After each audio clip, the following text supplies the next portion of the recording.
मैं हृदय पूर्वक स्वागत करता हूँ, करता ही रहूंगा। आप सब जैसे कि हमारे इस चैनल में आए थे और पहले भी मैंने इस बात को कहा था, आप इस चैनल में जब भी आएंगे तो कुछ बातों को सीख कर ही जाएंगे। और इस वीडियो में हम लोग क्लास 9th का हम लोग फिजिक्स यानी कि भौतिक विज्ञान का चैप्टर नंबर 2, इंग्लिश में बोले तो मोशन, हिंदी में है गति, को हम लोग अध्ययन कर रहे हैं। और कुछ बातों को अध्ययन करते करते करते हमने इस पाठ तक पहुंच चुके हैं। इतने बातों को अध्ययन करने के बाद बहुत दिनों बाद आपसे और मेरे बीच में मुलाकात हो रही है। एक बार फिर से हम लोग चलेंगे उस विज्ञान की दुनिया में, जो विज्ञान की दुनिया में हम लोग ठहर गए थे, जो कि बाहर हम लोग भूलभुलैया में भूल रहे थे, मतलब गुम हो गए थे। हम लोग एक बार फिर से साथ में मैं और आप मिलकर कदम रखने जाएंगे एक बार फिर से उस विज्ञान की दुनिया में। तो देरी न करते हुए हम लोग उस बातों को मद्देनजर रखते हुए और रिकैप करते हुए चलते हैं उस दुनिया में। तो आप लोग अपने हैंड को फोल्ड कर लेंगे और अच्छे जगह एक कोने साइड में जाकर इस बात को अध्ययन करेंगे। आइए, हम लोग जब इस चैप्टर को पढ़ रहे थे, इस अध्याय को हम लोग पढ़ते पढ़ते बहुत बारे में जान चुके थे। अंतिम वीडियो था मेरा डिस्प्लेसमेंट एंड डिस्टेंस के बारे में, हिंदी में विस्थापन और दूरी के बारे में हम लोग इस पे अध्ययन किए थे, जिसमें हम लोग बहुत चीज जाने थे। जानने के बाद अब इसमें जो आगे की बात की जा रही है वो हमारे एक यंत्र की बात की जा रही है। कैसा यंत्र? आप लोग जब वाहन चलाते हैं, बाइक, मोटरसाइकिल, इत्यादि, आप वो सबको जब चलाते हैं तो उसमें एक यंत्र लगा हुआ होता है, जिस यंत्र के द्वारा आपको पता चलता है कि उसमें पेट्रोल कितना है या फिर उसमें आपका स्पीड कितना है। तो ये सब जो हमको बताने वाला जो यंत्र है, उस यंत्र को हम पिछले पार्ट में नहीं बता पाए थे, जो कि इस पार्ट में आपको बता रहे हैं। और उसको भली भांति आप भी जानते हैं और इस अध्याय में भी उसके बारे में पढ़ना है। सीधा सीधा है उसका नाम, सिंपल नाम, एकदम सिंपल। सुनेंगे? सुनिए क्या कहते हैं। बाइक में अगर लगा हुआ है उस यंत्र को हम लोग कहते हैं ओडोमीटर। क्या कहते हैं?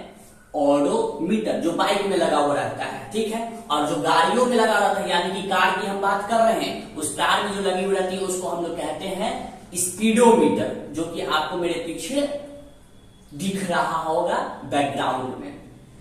ओके, तो इस बात को हमने उस बात में नहीं पढ़ा था। अब आप समझनी है कि हमारे विस्थापन बोले तो डिस्प्लेसमेंट एंड डिस्टेंस, हिंदी में बोलते तो दूरी, इस दोनों में अंतर क्या है। इस अंतर को अब हमको लोगों को समझना है। जो समझने के लिए हमको बैकग्राउंड में पीछे अभी जो बात नजर आ रही है लिखी हुई, उस बात को जरा गौर फरमाएंगे।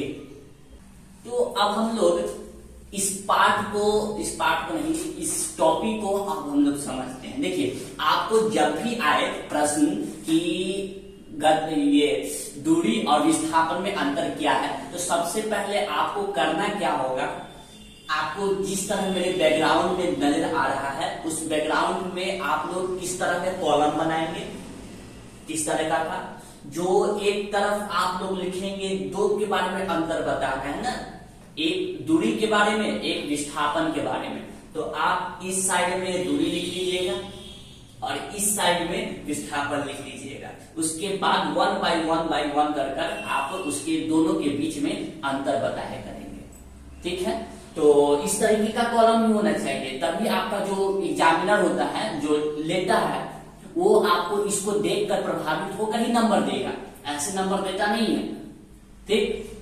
तो आपको इसी तरह का आपको कॉलम बनाकर अंतर बताना रहेगा, ठीक है। तो हम लोग समझ रहे थे कि दूरी और विस्थापन में अंतर क्या है, ठीक है। तो सबसे पहली बात इस बैकग्राउंड में लिखी हुई है, वो लिखी हुई है दूरी की अगर बात करें तो यह वस्तु द्वारा तय किए गई मार्ग की कुल लंबाई होता है। पहला, यह वस्तु द्वारा किए गए मार्ग की कुल लंबाई होती है। अगर इसकी बात करें विस्थापन की, तो ये होती है यह वस्तु की प्रारंभिक स्थिति या अंतिम स्थिति के बीच की न्यूनतम दूरी होती है। कहने का मतलब आपको चलना होगा बोर्ड पे, अब बोर्ड पे उसको समझना होगा। ठीक, आइए बोर्ड, मेरे ख्याल से आप लोग आ गए होंगे बोर्ड पर, अब बोर्ड पे समझते हैं। देखिएगा, जब हम लोग दूरी की जब बात करते हैं, सपोज कि मेरा घर यहाँ है, ठीक है, और इस यहाँ से और कहीं दुकान का जाना है, जो दुकान जो है वो बी की तरफ का है, मतलब बी की इधर ओर है कहीं, ठीक है। अगर इसकी ओर है तो जाने का इसका रास्ता भी होगा, कोई सड़क जिसको हम लोग बोला करते हैं सड़क, ठीक। तो जाने का रास्ता ये है, ऐसे ऐसे कर कर ऐसे ऐसे जाने का रास्ता ये हुआ, ठीक, ठीक है। तो दूरी क्या होता है कि कण द्वारा तय किया होगा। कण यानी कि कह रहे हैं वस्तु को, ऑब्जेक्ट को हम कह रहे हैं। तो इस ऑब्जेक्ट को यानी कि हम इस रास्ता के जरिए जाते हैं, ये इसके द्वारा कुल दूरी तय किया गया आपका दूरी होता है, जिसको हम लंबाई, इस लंबाई को पूरा तय किए कर रहे हैं दूरी, ठीक। लेकिन विस्थापन में ये बात नहीं है। विस्थापन क्या बोलता है? डायरेक्ट, कोई लॉन्ग कट उनकट नहीं, शॉर्ट कट। तो शॉर्ट कट आपको क्या नजर आता है? प्रारंभिक से अंतिम बिंदु की एकदम डायरेक्ट हमको कोई रास्ता मिल जाए, तो डायरेक्ट हमको रास्ता मिलता है ये वाली, जो कि हमने इस एरो को हम लोग दिखाए ये, ठीक। तो पहला अंतर आप में ये हुआ, ये कुल दूरी को दर्शाता है लंबाई, और ये न्यूनतम दूरी को दर्शाता है विस्थापन। पहला अंतर ये। और फिर से हम लोग चलते हैं उस बैकग्राउंड पर, और उसको भी आप जो बातें लिखी हुई है अंतर को, उसको समझते हैं। Let's go. तो आगे अब देखिए, दूसरी बात क्या कही गई है। दूसरी बात, जो दूरी होती है वो दूरी अदिश राशि होती है, ठीक। और जो विस्थापन होती है वो सदिश राशि होती है। ये दूसरी अंतर है। कहने का मतलब अदिश, जिसमें केवल परिमाण हो। परिमाण कहने का मतलब एक एग्जाम्पल दिए थे, याद है? बताया था कि आपको फोन आया था, अब फोन आया था, पता चला कि कुछ 5 किलोमीटर दूर कुछ हो गया है, ठीक। तो 5 किलोमीटर दूर हम जो बता रहे हैं परिमाण बता रहे हैं, ना कि इसमें हम दिशा बता रहे हैं, ठीक। तो हम लोग जब दूरी की बात करते हैं तो यहाँ पे सिर्फ किलोमीटर बताए, जो इसको हम लोग मैग्नीट्यूड इंग्लिश में कहते हैं, हिंदी में परिमाण कहते हैं। तो इस परिमाण को आपको इससे थोड़ी ना पता चल जाएगा कि कुछ हो गया है, वो किस दिशा में हुआ है। आप गाड़ी निकाल के किधर घुस गया? 4 दिशा, उत्तर पश्चिम, गलती बोलिए, north east west south English, ठीक है। अब जबकि हम ये इसकी बात करें विस्थापन में, तो ये सदिश राशि होता है। क्यों? क्योंकि इसमें दोनों चीज रहता है, इसमें दोनों चीज बताया जाता है।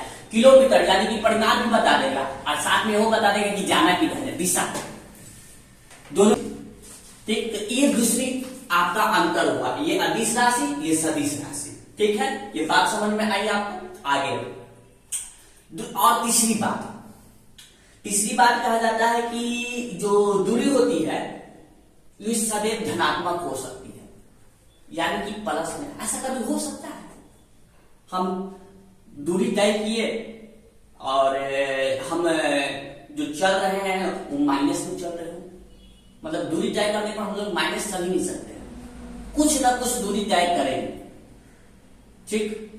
तो इस चीज को हम लोग धनात्मक के जरिए बोल रहे हैं, प्लस। लेकिन जबकि विस्थापन में ऐसी बात नहीं है, ये धनात्मक भी हो सकती है, ऋणात्मक भी हो सकती है, यानी कि प्लस में भी हो सकता है और माइनस में भी हो सकता है। कौन? तो आपका ये कौन? अरे इजी, क्या कहते हैं, विस्थापन, ठीक है। तो ये आपकी बात हो गई। चौथी बात, हम लोग इसको पढ़ लेते हैं और उसके बाद बोर्ड पे जाके इस चौथी वाले बात को हम लोग समझेंगे, ठीक है। समझिए, हाँ। चौथी बात बोला गया कि यह विस्थापन से बड़ा या बराबर होता है। कौन? तो दूरी। लेकिन विस्थापन याद कीजिए, हम आपको पिछला पार्ट में बताए थे, विस्थापन बड़ा नहीं हो सकता है दूरी से, हमेशा जब होगा तो छोटी होगी। चलिए हम बोर्ड पे समझाते हैं आपको, लेट्स गो।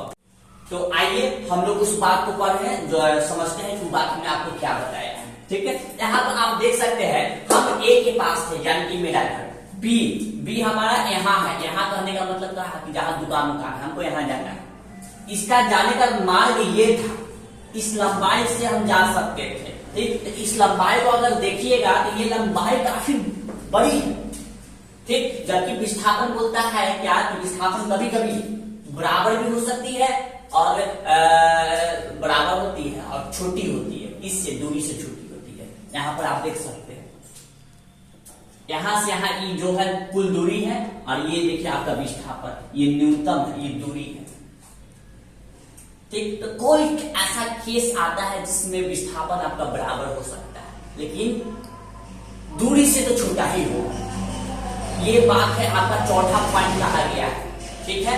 इस बात को समझ गए होंगे, तो हम लोग फिर से चलते, एक लास्ट अंतिम बचा हुआ है। अब आपका जो लास्ट समझना है दूरी और विस्थापन का अंतिम अंतर। अंतिम अंतर क्या बोलता है कि यह मार्ग की लंबाई पे निर्भर करता है, जबकि विस्थापन निर्भर नहीं करता है। विस्थापन निर्भर नहीं करता है, नहीं समझना, यही तो दिक्कत है, बोला हुआ बात नहीं समझते। चलिए बोर्ड पे तो समझते हैं, और क्या। आइए तो मेरे नन्हे मुन्ने बच्चे सब, प्यारों सब, समझिए इस बात को, अंतिम बात को समझते हैं। अभी पढ़े कि दूरी जो होता है वो मार्ग पर निर्भर करता है, जबकि विस्थापन मार्ग पर निर्भर नहीं करता है। कहने का मतलब ये था, सपोज क्या कि हम दो दोस्त चल रहे हैं, ठीक है, हम लोग दो दोस्त चल रहे हैं और जाने का जो रास्ता है वो ऐसे ना है, ऐसे ना कहने का मतलब ऐसे नहीं है। हमको जाना कहाँ है, हम दो दोस्त को, हमको दो दोस्त से ए से चलकर बी की ओर जाना है, ठीक है। तो बी की ओर जाना है, तो एक बोलता है कि जाने का रास्ता ये है, यानी कि मार्ग ये है, ठीक है। तो दूरी मार्ग पे निर्भर करता है, यानी कि जो दूरी दिया है उसी के रास्ते से न जाएंगे। कि हमको पागल कुत्ता काटे हुए है, दूसरा दोस्त बोल रहा है कि कोई और उपाय नहीं है कहाँ जाने के लिए, तो ए से बी की ओर जाने के लिए। मतलब जो पागल आदमी ऐसा सोचता है क्या कि खेते खेत बाहर निकाल देते हैं, ठीक। इसके बीच में जाने का रास्ता ये है, इसके बीच में सपोज घर बना हुआ हो, कुछ बना हुआ हो, तो आप खेतों खेत मान जाइएगा, अपने शरीर को लेटा पोटा कर बेटा। ऐसे ऐसे कोई लोग मिल जाते हैं, दोस्त मिल जाता है, ठीक है। तो इसे घबराना की बात नहीं है, उसको सीधा समझा देना है ये बात कि ये मार्ग पर निर्भर करता है, ठीक। जो मार्ग दिया है उसी की ओर चलना होगा, लेकिन विस्थापन में मार्ग नहीं देखता है। विस्थापन में कुछ चीज कैसू बस जाना है तो जाना है, न्यूनतम दूरी होना चाहिए, बस यहाँ से हमको बस है यहाँ कैसू चल जाना चाहिए, ठीक। कैसू चल जाने के मतलब क्या, मार्ग हो या ना हो हमको मतलब नहीं, हमको बस ए से बी छोटा ना रास्ता से चल जाना है, कैसे भी चल जाना है, लेकिन चल जाना है। यही अंतर है लास्ट वाला का, यही आपको समझाने का कोशिश कर रहा था। हम लोग इस बात को, अंतर को समझते हुए इस टॉपिक को यहीं पर समाप्त करना चाहेंगे। आप लोग से मिलेंगे अगले वीडियो में, तब तक के लिए अदिश और सदिश राशि को पढ़ के रखिएगा। मिलेंगे अगले वीडियो में, तब तक जय हिंद जय भारत।